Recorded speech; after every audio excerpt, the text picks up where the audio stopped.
Hi, I'm Otrun Zuber-Skerrit, the producer of this fourth series of video programs on postgraduate supervision.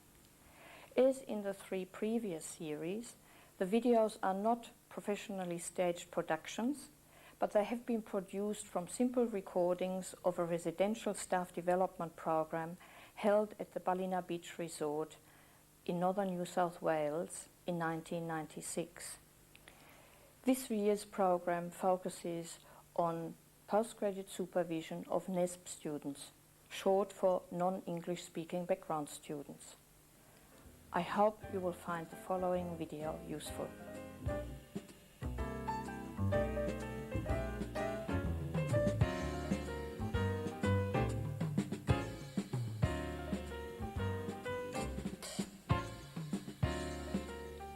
My topic for this workshop has a slight change in the sense that it's still coping with cultural difference, but it's taking the opposite slant from Chad Perry. It's saying, yes, there are, and it's not to dismiss Chad's point of view, but to say, yes, there are significant cultural differences, but our primary purpose is to teach Western research processes.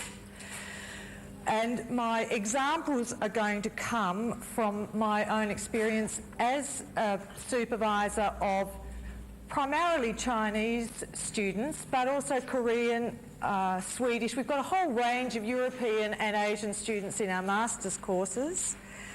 And also a second perspective, which is my own experience as an NCSB, which means a non-Chinese speaking background student as a postgraduate in Beijing in the 70s, in the great era of Mao Zedong, and later in the 80s in Sichuan, and visits back and forth. So when I talk about Chinese as my case study, it's a two-way street. Now, I'm not going to be looking so much as coping with cultural difference or even the problems, although they will be part of this workshop. Talking to Otrun, what we need is a strategy to overcome those problems and teach our students the basics of those work processes. In other words, we need to look at a strategy that's cost effective. And the text for today comes from a statement by Dr. Uriel Nagata on Sunday morning. So the text for today's sermon is, "They choose to come here, don't be too soft." So what we need to do here is three things. Who are they? They are NESB students. What does "don't be too soft" mean? It means what I had in China. I went to Beijing University. It's one of the top universities in the world. I had the best teachers, the best and most critical teaching that I have had. I mean, I've had it okay at ANU, but I would not say that, and U of Q and others, but I would not,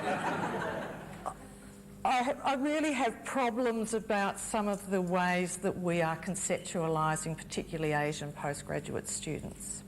I had the best, so "don't be too soft" means I will give the best that I can give, and I will ask from those students the best that they can give back in terms of what they need for their postgraduate study. And my experience in Beijing, the crucial point is if you don't have the language, you don't even have a personality, let alone an opinion. You don't have a personality and an opinion in the coffee shop, let alone at a research seminar. And Uriel brought that out.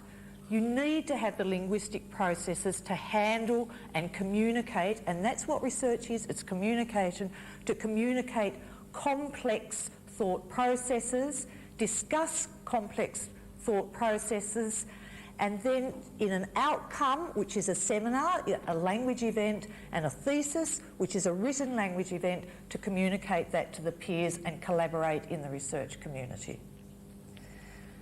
So the focus is research processes. Now, I'd just like to make two comments. The first is, what will students ask of me?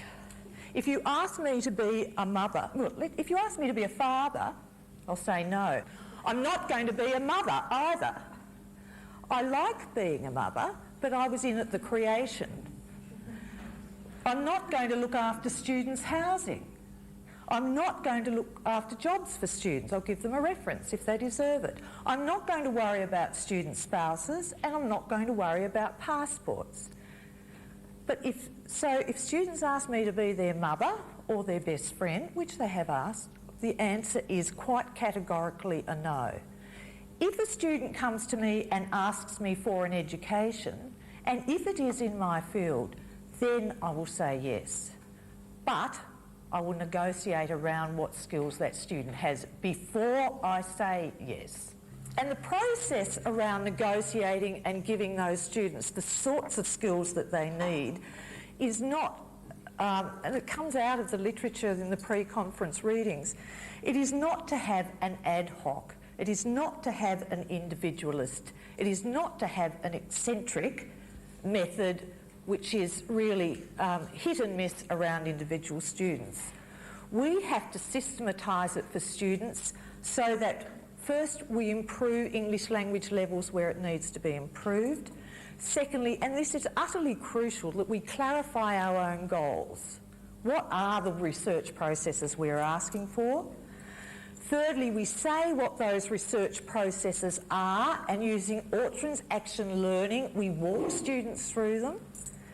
And then we do it in a group because I found it, not just NESB students, it is a very lonely process doing research. So why don't we put students in a group at the beginning, start the network working, start the discussions so that, you know, if they all hate me, they've got someone to talk to. So alleviating loneliness, beginning the network, beginning the group communication that is central to the research process. That's the first thing. I won't be a mother, but I will be a professional.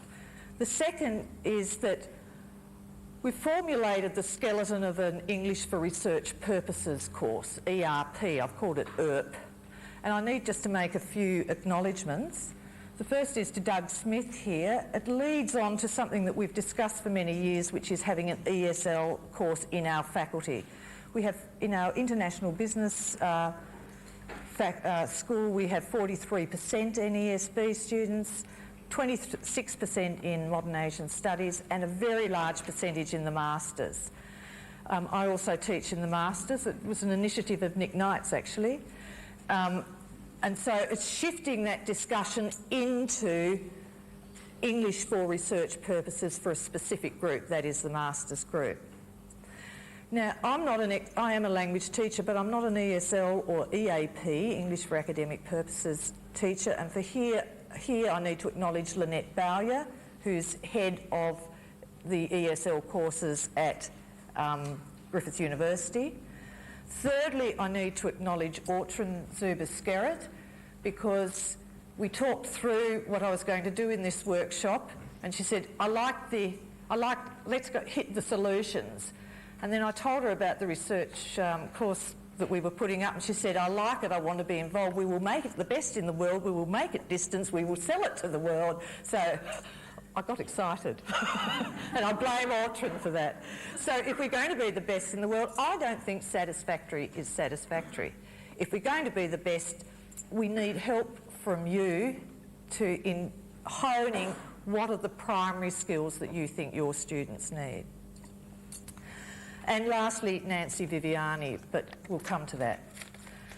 Okay, so this process is essentially one of curriculum development, and we need to identify the clients and the problems.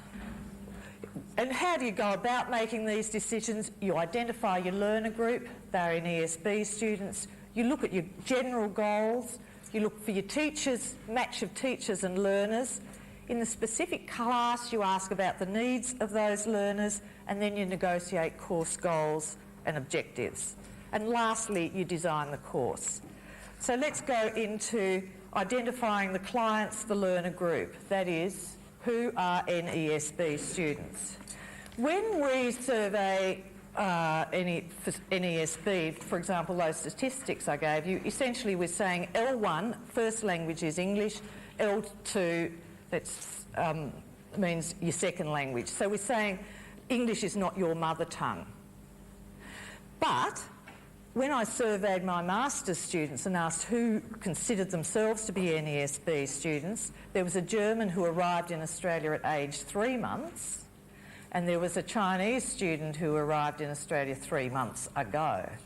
In other words, NESB has become such a large package that it's insufficient to just identify them as a generic group without realising that a whole range of NESB students are in fact our star performers in the Australian tertiary system.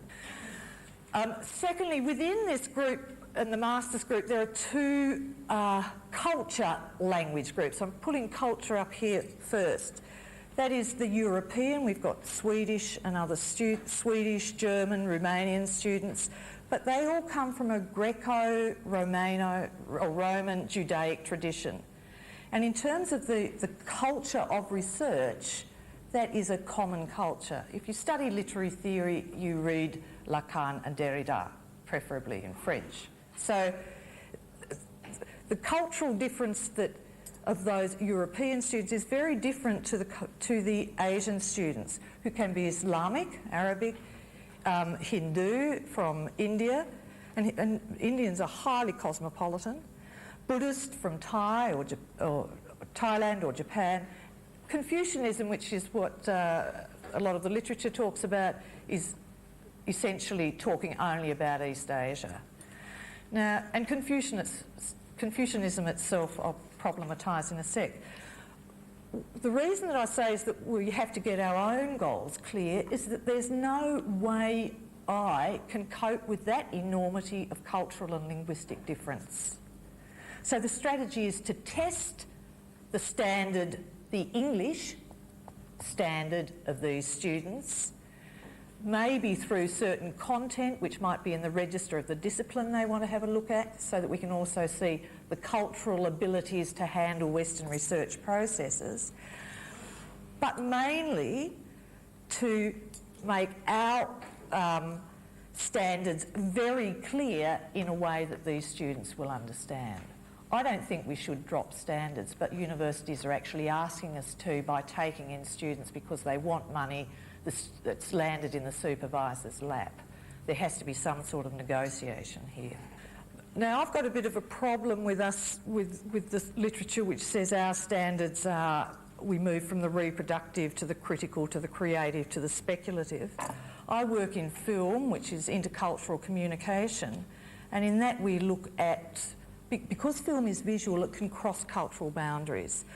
So you have to take into account German Expressionism, French New Wave, New Chinese cinema within a framework of the Hollywood paradigm. In other words, it is of necessity cross-cultural, and you have to let these different cultural voices speak through the film. I also work in applied linguistics, and in applied linguistics a lot of the work is empirical within a communicative competence framework, and really what we're trying to do is to give students a speaking voice in a second language. So if I'm teaching Chinese students, I want them to get to the proficiency level so they can manipulate the language to have their own voice. I repeat, there's nothing worse than not having a personality because you don't have the language. In some ways, you become invisible. So if we turn back to point 2, the Confucian tradition, I think we have to say, yes, it's important to generalise. Yes, it's important to understand these other cultures. And we can look at stereotypes around Confucianism. We can use classic texts in the field as Chad did, which was Hofstadter and then the extension into Hofstadter and Bond. But it's insufficient it's not even reproductive to equate Confucianism with authoritarianism. It's cutesy kindergarten. I mean, Confucianism began in 600 BC along with a whole range of other schools, Taoism, legalism, and then later Buddhism. They fought like crazy. Forget about harmony and no argument. They didn't only fight, they had wars. And then when Buddhism came in and they didn't like them, the scurrilous literature about the sex life of Buddhist monks and nuns is a delight to all scholars in the centuries hereafter. So don't believe that Chinese aren't argumentative.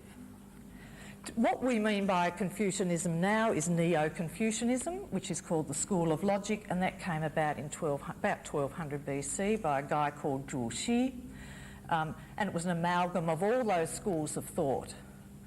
And Confucianism, in different ways, affected different countries, such as Japan, such as Korea, and so on. So there's not only a whole diversity around the ranges of Confucianism, diversity within Confucianism itself, but PRC had a whole 100 years of fighting Confucianism. When I was at university in Beijing, Confucius was called Kung La, old number 2 Kung, because he was a baddie, he was a feudalist, right? So there's a rhetoric of obedience countered by a rhetoric of revolution.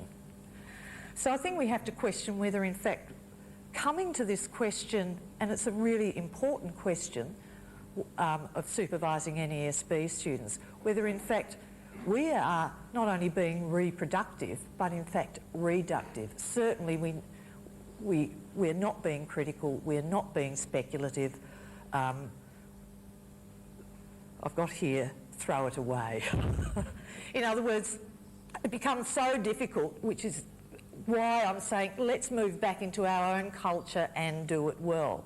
But I'd just like to say, rather than be reductive, what Chinese learning means for me, and I'm really going to summarise this down. First of all, it's long. But what's the interesting thing about Chinese learning, the reason why I love Chinese learning is because they start with the big and they fit things, the small things in. So that one of the first books of children's literature in China in the 1920s was written from America, and it said to Chinese children, it's really interesting, in America you learn the little things. They teach you dog, cat, tree. In Chinese textbooks you learn heaven, earth, moon, sun. You learn the big things. And in a way that's the way Chinese thought works. The second, which we have lost, is the aesthetic. Chinese language is an art form. It can be highly constipated around political language, but I will never forget the joy of a first Chinese poem. I've read the Iliad, parts of the Iliad in Greek, I suppose. French poetry, studied Shakespeare before I moved to Chinese. Nothing prepares you for the beauty and the aesthetics and the richness of the Chinese language. The third thing is the ethical nature of Chinese learning. Chinese children first learn, this is traditionally, something called the 3-character classic, and it began Ren Zhi Chu. In the beginning, people are naturally good. And so to civilise and maintain that goodness, you do that through education. So fundamentally, any way of reading, any way of thinking, any knowledge has an ethical dimension. We forget that science initially meant knowledge, and conscience or conscience was internal or intuitive knowledge as distinct from objective or outside knowledge. And finally, that Chinese learning isn't very thorough, and this is why there's this whole thing about rote learning. Well, quite frankly, I think a lot of my students could do with a little bit of rote learning. The Chinese believe you only have you can only play and be creative once you know the rules. So they would say it's okay to paint as a child with the naivety of a child. What is genius is to know 2,000 years of tradition, to have spent 20 years learning the brushstrokes, and yet to be able to paint with the freshness and the naivety of a child. And that point, know the rules and then play, is the whole basis of this course. Let's move to the goals, and they are language and culture. What we're asking students to do, as I said, is a language event. One is a spoken event and one is a written event. And the process of a thesis is not, and I'm quoting Nancy Viviani here, is not linear. the process of a thesis is all-transaction learning. The process of a thesis is Chinese narrative. It's circles where you get better. And each circle is a discussion. Come back to your supervisor, reflect on it, move to your next circle. And any Chinese student, I can't talk about others, will understand that. One of our big problems is when we're looking at a course of the sorts of problems we're going to have in overcoming that course, in realising our goals, is to say, okay, then what are the levels of skills of our students? That's pretty basic, isn't it, in terms of standards? And I have a list. All I've taken is the IELTS scale, which is a language scale, and usually it's 6.5 for undergraduates in our faculty, but it's also 6.5 for postgraduates. And we're mixing these two students together. And so the nonsensical nature of the university enrolment system is immediately apparent. Either they don't want to know, and that's the truth, because money is needed, or you are negating the whole worth of an entire 3-year undergraduate program. Even so, you have to ask the question whether 6.5 is sufficient. 6.5 means a competent user, particularly in familiar situations. Now that's all right as an undergraduate because you build up your knowledge of the disciplines that you're studying. But it's quite insufficient for postgraduates because the familiar situation that we want, and even at 7, the detailed reasoning that we want, isn't in the familiar situation of the coffee room, it's in the familiar situation of your discipline. And that's an entirely different set of languages, of key concepts in the field, and of theories. So when we test these students, we have to ask precisely what these sorts of test scores mean. And secondly, I'll move to expectations here. We have to negotiate around what we do about them when they're low. I had a student who came and said that he wanted me to supervise him for a master's thesis. And it was a master's by coursework, so it was 40 credit points. It was about the same length as an honours thesis. And I said, I'm booked out, which I was. And he came back and he said, oh, look, I want to do Chinese painting. You're the only person who's got a history in Chinese painting in the faculty. It's my first area of publication. And I said, yes, but still I'm booked out. The thing was, his English was really, really poor. So he came back again and he said, I want to do this. I want to do it in 4 months instead of the year. And please be my supervisor. Persistence is a Chinese characteristic. And I said, well, you have lousy English. You've got a third the time. What's your background in Chinese painting? He said, I don't have one. And I said, well, you're going to fail. I said, why should I take you on if you're going to fail? He said, I want to do it and I will do it. Now, in the end, I did take that student on. But I told him quite, this is the negotiation process, precisely where the problems of level were. And I did 3 things. First of all, because he had a problem, I set up students as a research group. I told him I wouldn't spend any more time on him than on any of the other students. He had no theory and he tried postmodernism, and it was so absurd as to be funny. So shifted him out into post-socialism, which just says post-Mao equals pastiche, everything in together. So that's pretty easy. And there are only 2 English articles. And the third thing was, he brought in, I said, and you bring me in your materials. Well, he did love Chinese painting. That guy had the most discerning eye. He brought in, my knowledge of Chinese painting ended at 1950.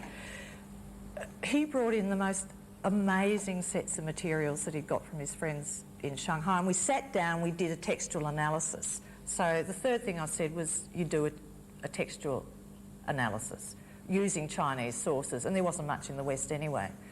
So he did, and his first seminar was disastrous, but he negotiated through and around those areas and finally put in his thesis, and it was pretty good. He did get help from other students, but because I'd talked around the texts with him, I knew that it was his work.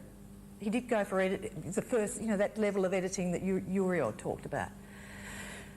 And I was really interested in fact, that student immeasurably enriched my life through the materials that he had. And I really wanted to know how he went.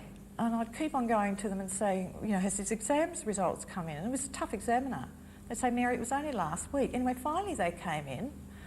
I looked at the exam results, accolades, glowing, and 95% actually.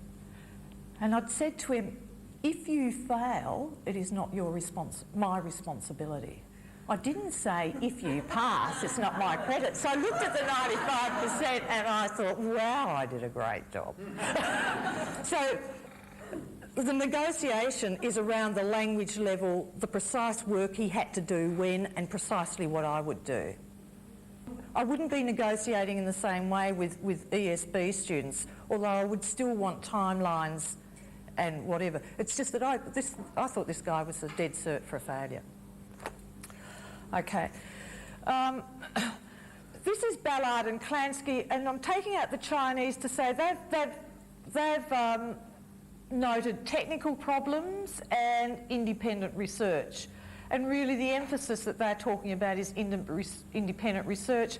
But interestingly, one of the things that they talk about is let's use models. That's a good way for Chinese to learn. It's also a good way for Westerners to learn. Whether you find the dot points useful, I don't find them particularly useful, is another point. So they're the two sorts of language culture skills that we want to bring together.